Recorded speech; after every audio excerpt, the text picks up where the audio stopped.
Married at First Sight, episode 5. Our couples are all on their honeymoons. They're getting to know each other a little bit better. But overall, I don't feel like our relationship's made huge steps forward in many categories. There was lots of information passed between the couples, and you're hoping that they start to seem to get better, but I don't really view the status of any of these couples much differently than I did before the episode. Let's just walk through our couples today. First off, Miles and Karen. This whole relationship has been about Karen just looking for reasons to not be with Miles, and I really just I dislike that approach. When Karen is not thinking about those things, they seem like a genuinely good couple, but you can see them talking, and no matter how Miles answers any question, it feels like Karen is looking for the negative out of that answer. There's been a lot about Miles's age, and today was about Miles has been in too many relationships, and that just in general is something that's always bothered me, because everyone's love story is different. Everyone's journey to find that love is different, and you really shouldn't judge someone based on the number of past relationships they've had. Yeah, you want to fall in love with that person. And there shouldn't be prerequisites for that. It shouldn't be, oh, well, you haven't had your heart broken enough, so you're not ready to fall in love. Or, no, Miles, you had too many chances at love, so therefore something must be wrong with you and you're not ready for love. I just hate that attitude. And, you should be able to leave your baggage from the past in the past, and anytime that you start jumping to conclusions about someone before just getting to know them, you're just going to hurt that relationship and potentially sabotage something that could have been great. I still have the same opinion on Miles and Karen after this episode. I don't really feel like they got that much closer. I feel like their problems that they had before are still their problems now. So let's move on. Amani and Woody, they have to be my favorite couple right now. They're the two that really seem comfortable with each other. They really seem to be connecting, and they have to be considered one of the strongest couples this season, right alongside Amelia and Bennett. I do find that Woody is maybe a little bit too hung up on the whole sex thing.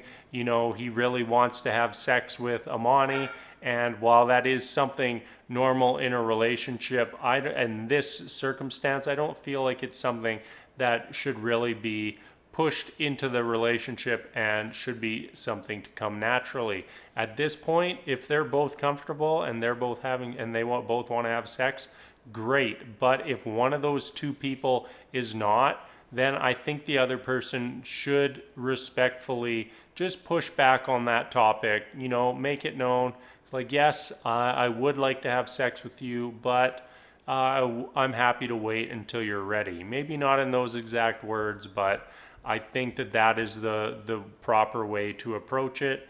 And Woody is trying to do some of that, but he just is a little bit too hung up on the topic. All right, let's move on to Amelia and Bennett. Amelia and Bennett is everyone's favorite couple on the show. Like, you see when everybody's together, like they all sort of gravitate towards Amelia and Bennett. Anytime that another couple is around them, they're just really drawn towards that pair. They just seem like a fantastic match, and one that I'm really, really rooting for that it works out. There definitely going to be some hurdles for Amelia and Bennett to get over, such as, is Bennett totally willing to essentially follow Amelia around on her journey through life? Because that is what she is essentially asking out of Bennett. She's asking him to drop everything in his life for her. And that is a big ask, and it's a very difficult topic for a couple that has been together for years, and even more difficult when you're talking about people who have known each other for 4 days. As I said before, I really like them. I really hope things work out for them, and fingers crossed that they find a way to work everything out between them. Let's move on to Henry and Christina. I really have to commend Christina. I think that she is taking a very good approach to this relationship. She's trying to understand Henry. She's trying to get him out of his shell. She may be struggling at doing that and struggling with her results at times. But, before they got married, I thought that maybe she was going to be a little bit of a diva, and she has proven that that is not the case. And I think that she is doing a good job in trying to control the relationship as it stands right now, help Henry feel comfortable in that relationship, help him come out of that shell, and hopefully she has the patience to allow him the time to really start to open up. And on Henry's side of things, I really hope that he's able to open up. You almost kind of get the sense that he's just happy just being there. And for him, just having that person with a ring on their finger could be good enough for him. I hope that both Henry and Christina find what they are looking for in this relationship, but still a lot up in the air for this couple. One thing I really enjoyed from Henry today was we had that scene with all the 5 couples meeting up, and we had a little cut scene of Henry basically just saying that he has his eye on Brett, and that his behavior from the bachelor party was something that obviously he wasn't comfortable with, obviously something that Henry did not think was right, and is immediately questioning, why is Brett in this relationship, why is he in this position? And he wants the best for everyone around him, and I think that that's a very good trait for somebody to have. Hopefully it doesn't distract him from his own relationship, but just a little moment that kind of made me put a smile on my face and made me think, good for you, Henry.